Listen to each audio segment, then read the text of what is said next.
value of saving. Now, what is the formula of AD? C plus I. AD is equal to means C plus I. AD is equal to C plus I. C is here and investment is here. So add both of these. See, 60, 140, 220, 300, 380, 460, 540. I hope how all of you have understood how will you calculate value of AD. Then after AS, what is the formula of AS? C plus S. All of you know that because we have discussed in chapter number 7. We have discussed in chapter number 7. See, C is here and S is here. So 40 plus and minus 40 means 0. Then after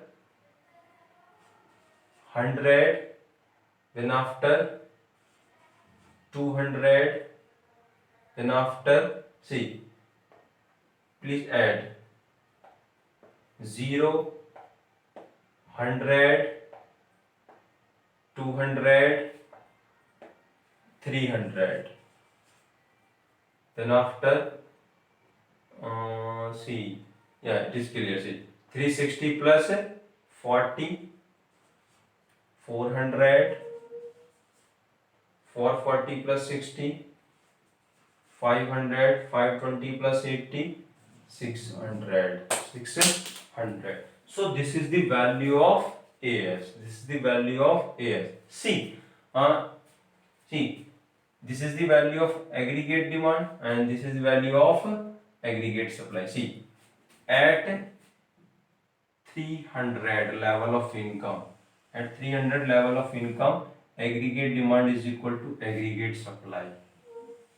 Aggregate demand is equal to aggregate supply.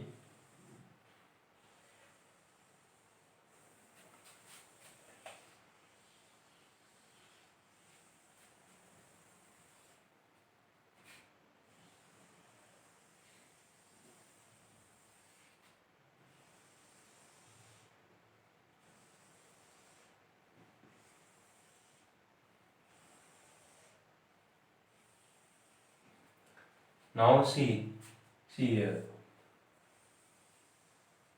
Now at 300 level of income, at rupee 300 level of income, AD is equal to AS. So AD is equal to AS means equilibrium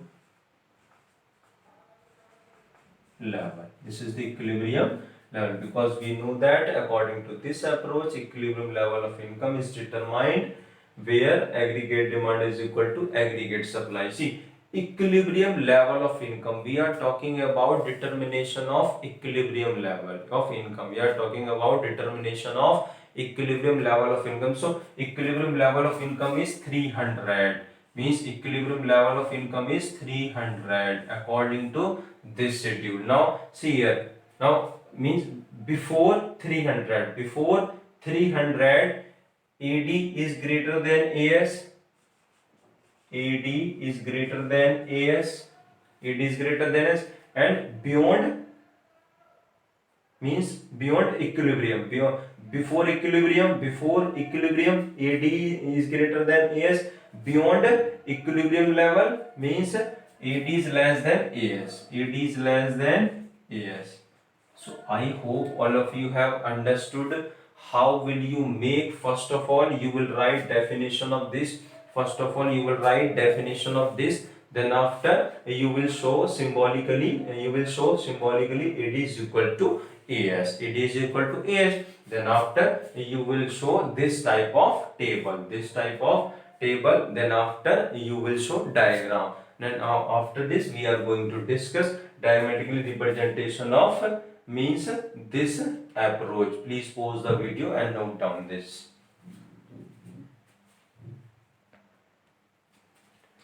See after this.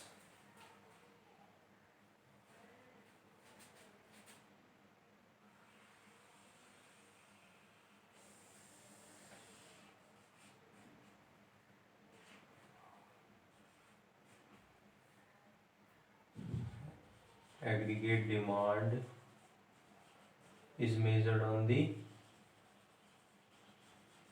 y-axis, and income, you can write here income, output, aggregate demand and aggregate supply. Aggregate supply means we see income, output and employment. See, what is the shape of aggregate demand curve? See, aggregate demand will be like this. Aggregate demand curve will be like this.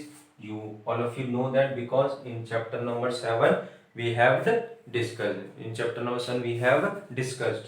See, and what is the shape of aggregate supply? Now, like this.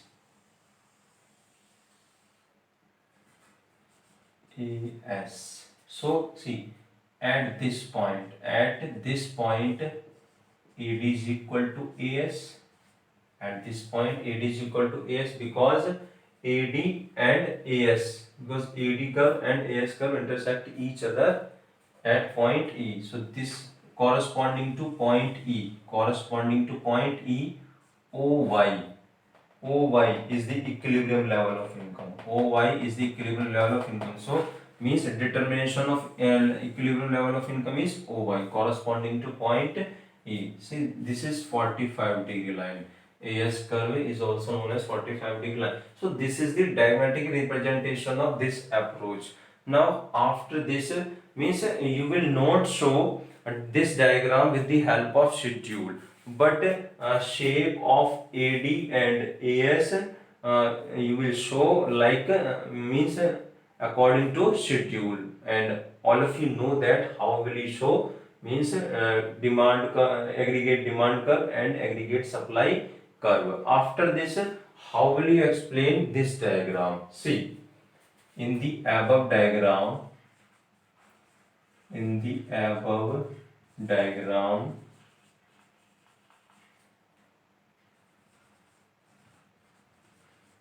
aggregate demand and aggregate supply intersect each other at point E. See, at point E. I hope it is clear. See, OY means this. OY is the equilibrium level of income corresponding to point E.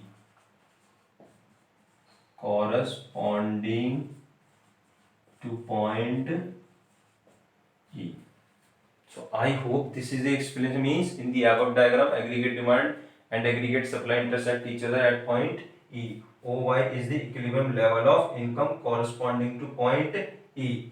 See, now after this, see, this point E means after this corresponding to point E means after this point E shows the effective demand. Effective demand means, see, refers to that demand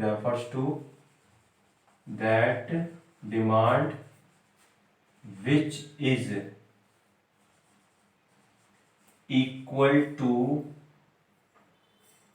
is equal to the aggregate supply. See, now I hope up to this clear. Point E shows the effective demand. See, please all of you have understood in schedule aggregate demand is 300 and aggregate supply is also 300. See, means this demand means 300, is equal to this aggregate supply means 300. So this demand will be considered as effective demand. Always remember, effective demand refers to that demand. Effective demand refers to that demand which is equal to the aggregate supply, which is equal to the aggregate supply. Now at point E, at point E means, at point E you can say, at point E effective demand will exist. At point E effective demand effective demand will exist, because means at point E, at point E means that aggregate demand means which is at point E will be equal to aggregate supply which is at point E. So effective demand means this aggregate demand, means this aggregate demand will be considered as an effective demand. This demand will be considered as an effective demand because it is equal to AS, because it is equal to AS. But see, means this AD is not equal to AS. This AD is not equal to AS because AD is greater than AS. See here, AS is less than AD. AS is greater than AD, means this aggregate demand is not equal to aggregate supply. This aggregate demand is not equal to this aggregate supply. But see here, this aggregate demand is equal to aggregate supply. So this aggregate demand will be considered as an effective demand. I hope all of you have understood. First of all, you will write the definition of this approach. Then after you will show that type of schedule. Then after you will show this type of diagram, and you will explain this diagram like in this way. So your explanation will be completed and you will get full marks. I hope all of you have understood. Please pause the video and note down this.